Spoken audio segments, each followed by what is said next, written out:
Artists, today we are going to be making some optical illusion art. Optical illusion creates flashing, twisting, spinning illusions when the viewer looks at it. So we're thinking about our warm colors and our cool colors, and we're using our hand as a tracer. So at the drive-thru you need to get a messy mat, a piece of white paper, and a pencil, as well as Sharpie and a bin of markers. On the back, the first thing I do is always the same. I grab a pencil and I write my name, Mrs. C, and my class code. Don't write it with Sharpie, otherwise the Sharpie will soak through onto the front. And that's why we have our messy mat. So any marker that soaks through goes on our messy mat, not on our table. So the first thing is I'm going to put my paper portrait style. That means it's going tall like a building. And I'm going to put my hand in the middle. And with my pencil going straight up and down, not at an angle, straight up and down, I'm going to trace all the way around my hand. If this is tricky for you, you could of course ask a neighbor and they could help you. You would say, hey neighbor, could you help me trace my hand? And they could trace your hand for you. All right, I've gone all the way around my hand, right to the edge of my paper. So it's not a floating hand, it's going right off the edge. And if I missed any little spots, I can come back in and fill those in.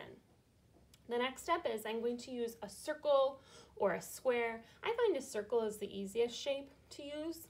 And I'm going to put a circle somewhere in my paper. It could be in the corner. It could be in the middle. I'll leave that up to you. And with my pencil, I'm just going to draw the best circle that I can. It's about the size of my fist. Best circle that I can. If it's not perfect, that's okay.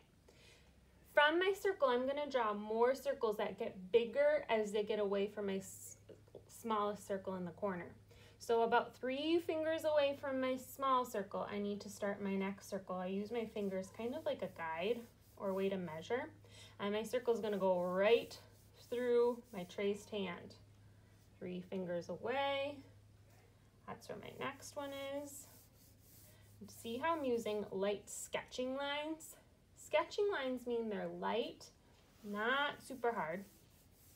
Sketching lines are also lots of little dashes put together. Once I have done these light sketching lines across my paper, I'm ready to use my Sharpie. But I'm not going to Sharpie all of my lines at once. I just am going to do my outline of my hand and those lines in my hand. Don't worry for now about those ones around the outside. So my Sharpie is going slow like a turtle, so that I follow those lines that I already traced of my hand. My goal is not to create new lines, just to trace the lines that I have right now.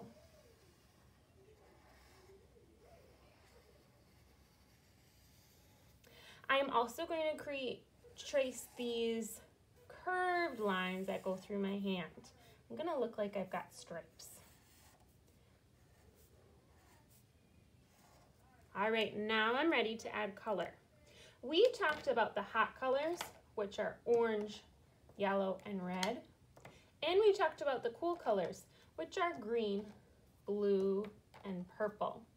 I think about the cool colors as colors that I would see in water, and the hot colors as colors that I would see in fire.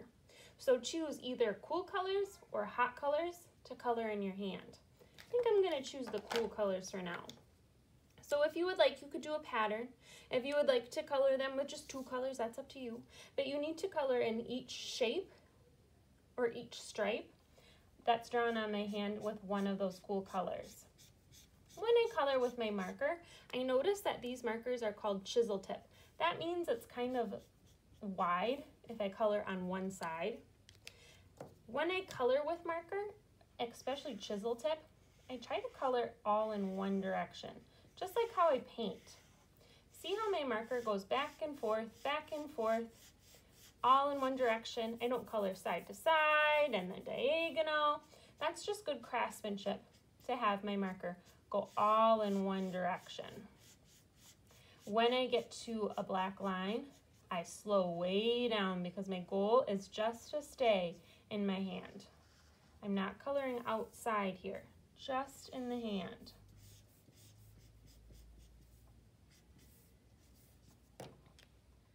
I have colored in my hand with all of the cool colors. If there's any little white spaces, some spots that I missed, I should just come back with my marker and fix those up. I don't want to leave any white spots on my hand. I want it to be solid color. That's just good craftsmanship. When I'm done with those cooler colors, I can put those back, and I'm going to Sharpie the rest of the lines in the background. And this is where the hot colors are going to go. So slow like a turtle, I'm going to trace the curved lines that are in the background.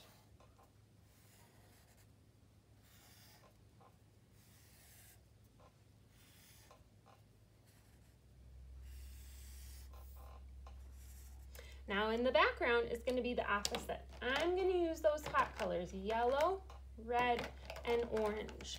These colors need to fill up the background, and I like to think about it like a pattern so that I have all three colors included. You also have your masking mitt here to catch any little colors that go off the edge of the paper, because we want to make sure that as we color, we go all the way to the edge. So coloring back and forth, slow next to the line, and then I can speed up a little bit in the middle. Artists, when the background is filled in and the hand is filled in, my picture is done. I can put that in the drying rack. Make sure your name is on the back with your class code.